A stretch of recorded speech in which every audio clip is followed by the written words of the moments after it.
Joined live via Zoom in Israel by Ariel Cohen, the Senior Fellow of the Atlantic Council and the founder of the International Market Analysis. Good evening, and thank you for being here. It's a pleasure. So tell us more about the meeting between Vladimir Zelensky and Erdogan. It just wrapped up. What role or leverage can Erdogan play in potential peace between these warring countries?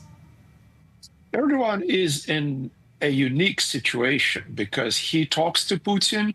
Turkey has a lot of business with Russia. Istanbul did not shut its airport for a lot of Russian traffic. And at the same time, Erdogan has a consistent position that the Crimea, the peninsula in the Black Sea, that the Russians seized from Ukraine in 2014, remains the sovereign Ukrainian territory, and they do not recognize the Russian claims in Ukraine.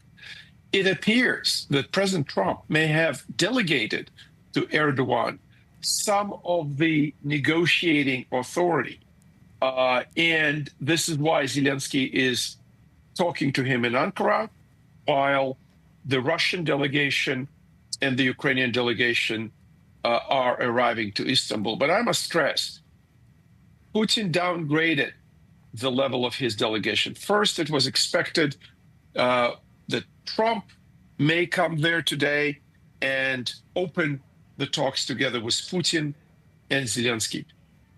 Then it was clear that Putin is not going to come. Zelensky is not going to appear in Istanbul. And then last night, Putin yanked the foreign minister Lavrov and his foreign policy advisor Ushakov from the delegation. So that means that the same aide, former education minister Medinsky, is going to be representing Russia. That's the third level down, and the Ukrainians are going to be represented also by a lower level delegation.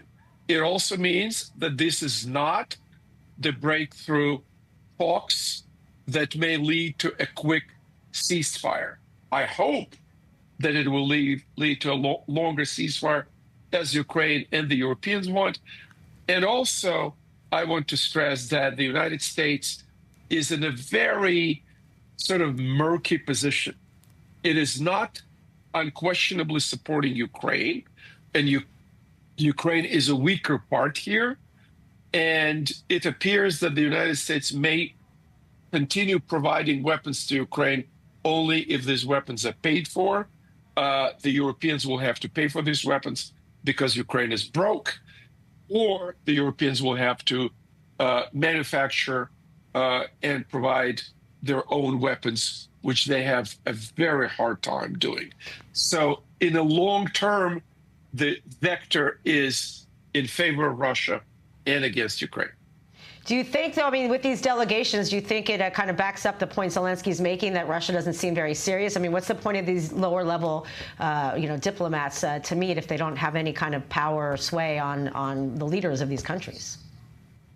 I think to a great degree, this is the result of Trump pushing both sides, sending Mr. Witkoff to Moscow, and Witkoff goes to Moscow and says, "Oh, isn't the Kremlin just beautiful?